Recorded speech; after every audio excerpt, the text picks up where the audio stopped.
de Radio del Pueblo de Argentina y en concreto, del programa de la diáspora española. El programa de hoy, ¿no? Colombia está en un momento de ruptura histórica con la oligarquía y con las fuerzas de las derechas, digo derechas mayoritariamente de la extrema derecha, ¿no?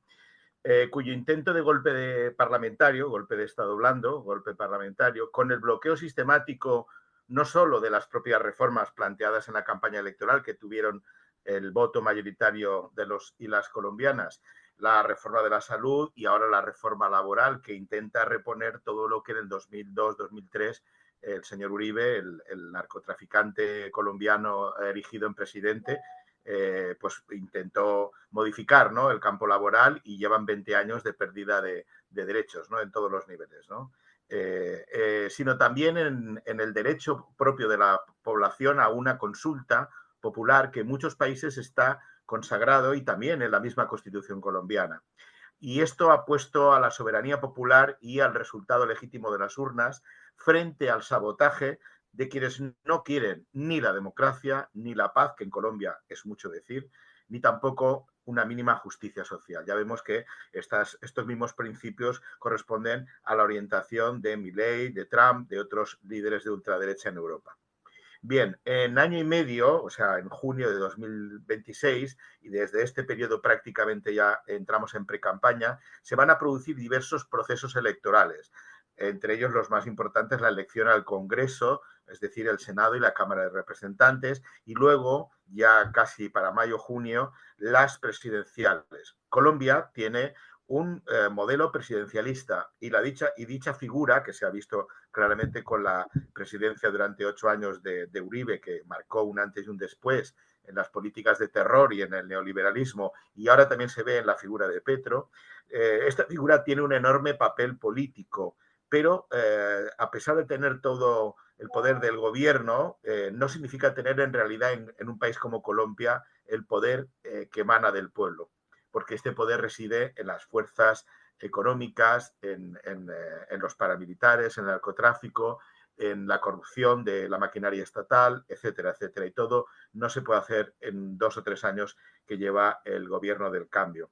Existe todo un proceso, por otra parte, ante esta situación de bloqueo, se ha iniciado desde hace ya meses todo un proceso entre las izquierdas de unificación profunda de todas las formaciones. Estamos hablando del polo alternativo, del polo democrático, estamos hablando del Partido de Colombia Humana, del presidente Petro, estamos hablando del Partido Comunista Colombiano y estamos hablando de la UP, ¿no?, el partido que sufrió una masacre de 5.000 militantes hace ya 20 años y que supuso una de las mayores lacras que ha habido de persecución y de genocidio concreto a una organización, ¿no? Estos 4 partidos más una escisión del Partido de los Indígenas, pues bueno, que de alguna manera tienen garantizado unos puestos en el Parlamento por ley y por lo tanto no necesitan concurrir a unas elecciones, ha llevado a cabo a la constitución del nuevo partido unitario del Pacto Histórico. Esto es muy importante porque esto supone una gran referencia para las izquierdas europeas y latinoamericanas que se van a enfrentar y se están enfrentando a procesos electorales o bien desunidas, y hablaremos ahora luego en las conversaciones del caso de Portugal, del caso de otros países que están padeciendo la división de la izquierda y la atomización que crea, digamos, la competencia electoral para que luego la derecha y la extrema derecha ganen esos gobiernos, ¿no?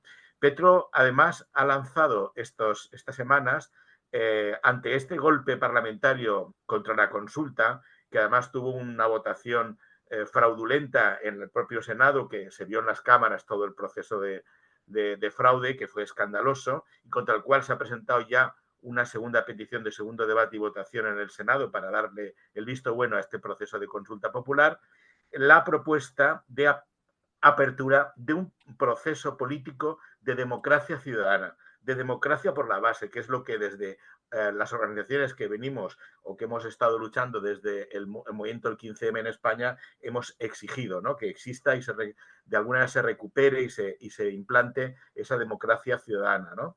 Pues va a constituirse, siguiendo el llamado de Petro, todos los cabildos abiertos, que es una figura que ya viene de la propia Constitución, ahora del 91, pero que se remonta a la propia colonia, a la lucha anticolonial. Y en toda Colombia y el exterior se están constituyendo. Justamente una de las primeras candidatas en hacer pública su candidatura a la presidencia del Pacto Histórico, es decir, la que llaman doctora Carolina Corcho, porque esta sí que es doctora, además ha sido ministra de Sanidad durante 8 o 9 meses, hasta que la presión de las empresas multinacionales privadas de sanidad hizo que tuviera que abandonar el Ejecutivo en ese momento porque estaban bloqueando y bloquearon la reforma de la sanidad, que ahora se va a volver a plantear. Ha estado realizando una gira por Europa, por España, Bélgica, finalmente Francia, y justamente estaba en París este sábado, día 17, cuando Petro hizo el llamamiento a constituir estos cabildos abiertos, y se hace en cada ciudad donde hay un grupo importante de diáspora colombiana, y justamente en París hay un grupo muy importante. Se hizo una reunión con 150 colombianas y colombianos y se firmó allí el acta de la el primer cabildo abierto en todo el exterior fuera de Colombia, que ha sido aquí en París, ¿no? Tuve el honor de conocerla personalmente y hacerle una entrevista, que ahora vamos a poner una parte de ella. Posteriormente también se produjo su intervención ante la audiencia de todos los colombianos y colombianas que están asistiendo a este proceso, y que además un grado de movilización muy fuerte, porque ten en cuenta que Petro incluso ha lanzado una idea de huelga general, que se va a hacer seguramente el 28 y 29 de este mes de mayo, para apoyar las reformas, ¿no? Sobre todo la reforma laboral. Y formuló sus compromisos con la diáspora colombiana, que pasaremos posteriormente a escuchar en la grabación que hay de su intervención, que fueron 6 minutos, pero justamente 6 minutos donde reconoce el importantísimo papel de la diáspora en la construcción de la democracia colombiana después de un proceso de guerra y de dominio, digamos, de la extrema derecha. Yo creo que en este sentido la diáspora española, del cual este programa es su cabecera radiofónica más importante, debe estar atenta, porque incluso ya habló de la constitución de una demarcación específica que fuera una parte, un bloque dentro del Congreso, con 2 senadores y 4 o 5 representantes de la Cámara, que es como diputados del Congreso. Yo creo que yo también hablé con ella y le prometí pasarle también nuestras propuestas, las que se han hecho al Consejo General del Poder Judicial, y a ver si la diáspora, ella reconoció, como vamos a escuchar en la intervención, que no había habido conciencia del papel de la diáspora, y que en estos momentos, para reconstruir la industria y fomentar el trasvase generacional que hay entre, digamos que esto va a ser muy importante. Bien, ya con esta introducción ya os paso directamente a la entrevista, o sea, cuando queráis la podéis meter. En París se va a constituir probablemente la primera respuesta desde el exterior al fraude con la constitución de un cabildo abierto. ¿Qué papel puede desempeñar esta fórmula de democracia directa ciudadana en el desafío lanzado por las élites y las derechas colombianas? Como vuelvo y les insisto, el cabildo abierto es la figura de participación popular más poderosa de la historia política colombiana. El pueblo colombiano, que en ese momento no existía la República Colombiana, salió a las calles a proclamar el cabildo y se tomó una deliberación pública en la independencia, al unísono que el Ejército Libertador, con Simón Bolívar, avanzaba en el proceso de descolonizarnos de España. Ese va a ser un proceso muy importante, porque el cabildo implica que haya una deliberación pública.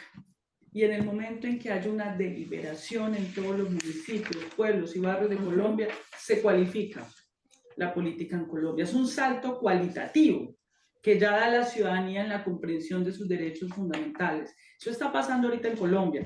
Acabamos de tener 2 movilizaciones con más de 1 millón de personas que participaron en 200 municipios en Colombia como respuesta a ese negacionismo, bloqueo mezquino de la oligarquía de este país a través de los notarios que tienen en el Congreso de la República. Entonces aquí va a haber un salto cualitativo en esa deliberación y se van a apelar a otros mecanismos, volver a presentar la consulta popular, pero además también hay que tener en cuenta que estamos próximos al proceso electoral en Colombia. Y yo creo que ya hay suficiente conciencia en Colombia que necesitamos cambiar ese Congreso de la República. No podemos seguir con unas mayorías arrodilladas a unas minorías y arrodillando los derechos fundamentales de la ciudadanía colombiana. Entonces yo creo que va a haber un cambio importante. La reforma laboral, específicamente en las encuestas internas que se tienen en Colombia, tiene una popularidad del 70%. La reforma de la salud, en donde ha habido una andanada de mentiras mucho más dura, aún así tiene una favorabilidad del 53%. El presidente de la República ha aumentado su favorabilidad al 45%, es decir, El bloqueo obstruccionista de la oposición no está teniendo resultados en el pueblo colombiano y lo que va a hacer el Cabildo Abierto es una figura de cualificación de la deliberación pública sobre los cambios que requiere el país. Petro ha anunciado que este lunes desde Barranquilla lanzará una nueva consulta popular en respuesta a la negación de este derecho constitucional. ¿Qué posibilidades reales existen de una repetición de la votación o de convocatoria de la consulta al margen del Senado? En la democracia son reglas ciertas con resultados inciertos. No tenemos nada cierto. Pues uno diría a hoy que no habría posibilidades porque hay un cierre. Hay un cierre. Pero vamos a ver, porque en todo caso hay una correlación de fuerzas y lo cierto del caso es que hay una indignación en las calles de Colombia. Hay una indignación en las calles de Colombia porque la oligarquía desafió al pueblo. La oligarquía cree que desafió al gobierno a través de sus congresistas. Desafió al pueblo, se metió con el bolsillo de los trabajadores, de los humildes, de los pobres de Colombia y eso ya veremos si los va a disuadir eso o no los va a disuadir. Eso ya se verá en su momento. Cuando se habla de a un país enfermo, con servicios públicos bajo mínimos, en donde hay que aprender todavía las formas de democracia, ¿cómo realizar este proceso con garantías? ¿Pedagogía en las calles? ¿Un nuevo modelo de comunicación social? ¿Reforma de las instituciones del Estado? ¿Cuál sería la fórmula? Yo creo que son las tres fórmulas, porque estamos hablando de que tenemos un país enfermo crónicamente, además, no hace 2 años, no es una enfermedad aguda, como está diciendo la oposición, es crónica y son 3 tipos de enfermedad. La corrupción. Colombia tiene un régimen corrupto, está en el corazón del Estado profundo. Lo segundo, la violencia y el conflicto, del cual estamos tratando de salir a través de varios procesos de negociación de paz. Y el tercero, la tercera enfermedad crónica es la desigualdad. Estamos frente a uno de los países más inequitativos del mundo, con de una concentración de la riqueza inmoral. En los estudios que han hecho Garay y algunos de los economistas que han apoyado el programa de gobierno del presidente Gustavo Petro, se hizo una caracterización de riqueza no por deciles, sino por centiles, y apareció la categoría de súper ricos en Colombia. Entonces, esas desigualdades son inaceptables y eso es lo que pretende cambiar los tratamientos, y los tratamientos son reformas estructurales. En su trayectoria personal libre de militancia partidaria anterior, ¿piensa que ello es un factor en su contra o más bien uno de sus principales atributos? Yo creo que es un hecho. La mayoría del pueblo colombiano no milita en los partidos políticos en Colombia, ni en la derecha ni en la izquierda, porque tenemos un sistema de partidos políticos muy débil. Los partidos políticos de la izquierda son 250.000 afiliados. La mayoría del progresismo no está afiliada en los partidos políticos. La mayoría del progresismo está en los movimientos sociales, son señoras que están organizadas en una junta de acción comunal, en una asociación campesina. Por eso es que el llamado que estamos haciendo es que necesitamos construir un partido poderoso, fuerte, participativo, de masas. Eso implica hacer una afiliación masiva, porque el pacto histórico puede terminar siendo un pequeño partido tradicional, o el pacto histórico puede ser un partido de masas que cambie la política en Colombia para hacer las reformas estructurales del cambio. ¿Cree que la fórmula de máxima unidad en la pluralidad entre las izquierdas y la conexión partido-movimiento que se está proponiendo puede favorecer el nuevo triunfo en Colombia? Por supuesto que sí. Nosotros tenemos un desayuno de trabajo el día lunes donde fui invitada por el Comité Político del Pacto Histórico para trazar la ruta y donde vamos a presentar las propuestas que ya han sido ampliamente socializadas. El presidente ha estado de acuerdo con estos mecanismos de consulta popular, de que todos nos sometamos a voto limpio. Yo respaldo esa postura del presidente y yo sí creo que necesitamos un partido de masas democrático y participativo, que es el Pacto Histórico, que converja en un frente amplio bajo un acuerdo programático. El acuerdo programático no puede ser el neoliberalismo o seguir en el statu quo o retroceder. El acuerdo programático es la continuación del programa del cambio en Colombia y ahí vamos a tener el liberalismo progresista, el Partido Verde, independientes, sectores de centro progresista para configurar unas mayorías. Yo estoy segura que si logramos configurar esas mayorías, el próximo presidente de Colombia lo pone esa coalición. Volviendo al tema de lo que va a ser el combate electoral, que ya prácticamente estamos en pre-campaña con todo lo que ha sucedido, es muy probable que ya la derecha mismo también empiece a jugar sus piezas. Imagínese, que imaginar es gratis, un tete-a-tete en la recta final de la segunda vuelta a las presidenciales. frente a la candidata de las derechas, pongamos María Fernanda Cabal. Y, ¿por qué no?, usted misma en representación del progresismo y el cambio. ¿Cómo resumiría en un minuto de oro su mensaje a la ciudadanía colombiana para definir su voto trascendental? Esto es ya una prueba muy adelantada. ¿Cómo? Diríjase a la ciudadanía para diferenciar las propuestas de la derecha encarnadas en esta dirigente de la derecha. Pues no lo voy a decir en un minuto, pero le voy a decir en 3 minutos, en 4 minutos. El cambio requiere tiempo, es un asunto de mediano y largo plazo. Estamos en un momento en donde lo viejo no se ha terminado de ir y lo nuevo no ha terminado de llegar. Y lo nuevo es la justicia social en Colombia, lo nuevo es la paz, lo nuevo es la igualdad. Entonces hay que abrirnos a que llegue lo nuevo, que es el cambio de Colombia. Aquí está el cambio de Colombia frente al viejo régimen defensor del statu quo, de los privilegios de unas minorías, frente a un proyecto para las mayorías de Colombia. Miguel Ángel, teníamos ahora un vídeo, ¿no? ¿Puedes decir algo brevemente antes de presentarlo?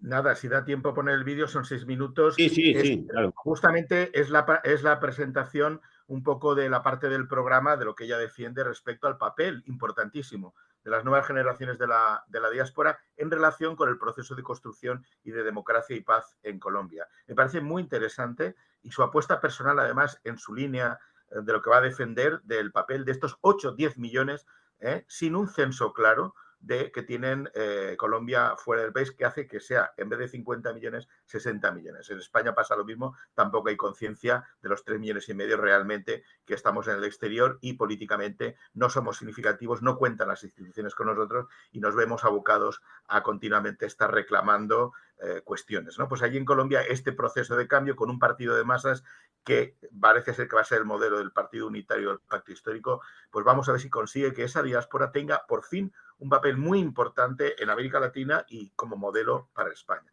Por lo tanto, adelante con estas intervenciones.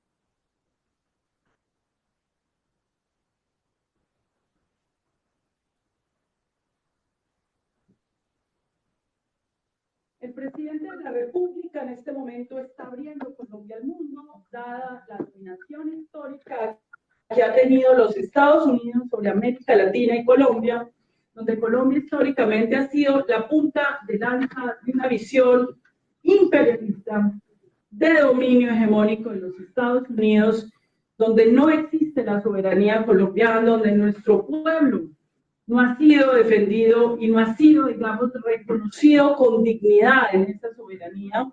Hay un replanteamiento de la política exterior del presidente, de relacionamiento de tú a tú de nuestra Colombia con el Asia, con Europa, con Estados Unidos también y con África. Eso va a implicar un replanteamiento del comercio internacional, porque nosotros tenemos una relación comercial del 25% de los Estados Unidos en exportaciones e importaciones, dada la actitud del presidente Donald Trump de amenaza unilateral de aumento de aranceles. La decisión del presidente es diversificar la relación comercial y reducirla con los Estados Unidos porque tienes un socio muy incierto que en cualquier momento te cierra la puerta y te acaba el desarrollo económico. Eso pasa por estos acuerdos que está haciendo el presidente, pero tienes que desarrollar una industria en Colombia. Y para desarrollar una industria necesitas una sociedad del conocimiento. Necesitas gente experta, gente con doctorados en matemáticas, en comercio internacional, en derecho, fuente formada, que hable varios idiomas, que conozca el mundo, que se pueda constituir en una diplomacia ciudadana, económica, política y cultural en el mundo para trabajar en esa reindustrialización. Ese recurso humano lo tiene la diáspora. Y ese recurso humano, por supuesto, hay que formarlo también en Colombia, en diálogo de la diáspora con los jóvenes colombianos, pero aquí tenemos gente con mucho conocimiento, capacidades acumulados, tenemos inclusive personas que dirigen grandes centros de pensamiento e investigación científica que requerimos en Colombia con conocimientos en el mundo, porque si nos vamos a abrir al mundo, porque Colombia estuvo encerrada en una guerra, y cerrada a los intereses de la oligarquía colombiana con Estados Unidos, vamos a abrirnos por primera vez en el mundo, Tenemos que tener centros de pensamiento en todos los países donde haya un colombiano, para nosotros saber la situación objetiva de ese país, qué propuestas podemos hacer bilaterales. Eso requiere pensamiento, inteligencia. Nosotros no podemos andar tomando decisiones internacionales como las que tomaba el uribismo, a punta de rabia e ideología. Cuando cerraron la frontera con Venezuela, que fue rabia e ideología, y acabaron con 6 millones de colombianos en la frontera. No les importó las pérdidas millonarias, multimillonarias del empresariado y la frontera, porque ellos actúan por razones ideológicas y de rabia. Un gobierno progresista no puede actuar por rabia, tiene que actuar con inteligencia en defensa de la soberanía y el interés nacional, y eso requiere una exploración en el mundo, una conexión detallada de conocimiento que tengamos del mundo entero para poder adelantar el proceso de reindustrialización de Colombia y también la paz de Colombia. Una diplomacia del más alto nivel, científico, técnico, económico, político, en el mundo entero. Y ahí es donde está la diáspora, para poder unir los 60 millones en función del interés de nuestra patria. Ese es un elemento que quería comentar como unos aspectos que vamos a poner sobre la mesa, porque yo sí creo que en el programa de gobierno del Pacto Histórico y el Frente Amplio tiene que haber un capítulo específico de política internacional y migratoria que contenga estos elementos. Este debate no existe en Colombia y es fundamental y central para el futuro de Colombia. Entonces, de parte mía, vamos a poner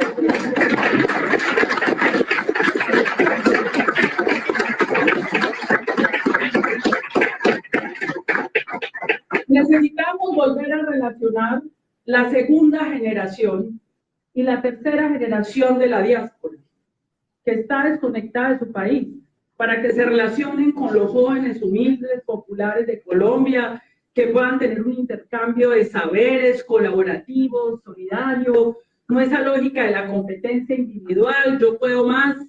América Latina tiene unos saberes para enseñarle a Europa. Y Europa tiene unos saberes científicos que requerimos para América Latina. Y asimismo tenemos que aprovechar la inteligencia artificial y las tecnologías de la información para relacionar a los jóvenes de la segunda y tercera generación de la diáspora con los jóvenes colombianos. Y necesitamos también que la diáspora, que muchos de ellos, ustedes han vivido en países donde se ha conocido el estado de bienestar. Es que la cultura política en Colombia, la derecha la ha degradado. Propuestas básicas como la reforma a la salud pensional, que ya se han elaborado en Europa, son descalificadas por esa élite ignorante además. Entonces necesitamos una incidencia cultural para poder ayudar a explicar qué significa una industria y para poder explicar que ese proyecto reformista de justicia social es elemental y básico, que Europa lo vivió y que tiene derecho Colombia, su pueblo, su ciudadanía a vivirlo. Es una transformación cultural que ustedes nos tienen que ayudar a hacer para cambiarle la mentalidad al pequeño y mediano empresario, que está todavía aplaudiéndole algunos de ellos a una oligarquía que lo único que hizo fue quebrarlos, porque nunca han estimulado la producción nacional, han favorecido las transnacionales en contra de los productores nacionales, sin que nosotros estemos diciendo que nos vamos a cerrar y vamos a generar una economía proteccionista. No estamos diciendo eso, pero tenemos que estimular una industria y un empresariado nacional progresista, decente, inteligente, sensato. Y ahí ustedes pueden ayudar mucho con esa pedagogía, con sus familias y con las personas en Colombia, ahora que tenemos redes sociales. El presidente de la República en este momento está abriendo Colombia al mundo, dada la dominación histórica que ha tenido los Estados Unidos sobre América Latina y Colombia, donde Colombia históricamente ha sido la punta de lanza de una visión imperialista de dominio hegemónico de los Estados Unidos, donde no existe la soberanía colombiana, donde nuestro pueblo no ha sido defendido y no ha sido, digamos, reconocido con dignidad en esa soberanía.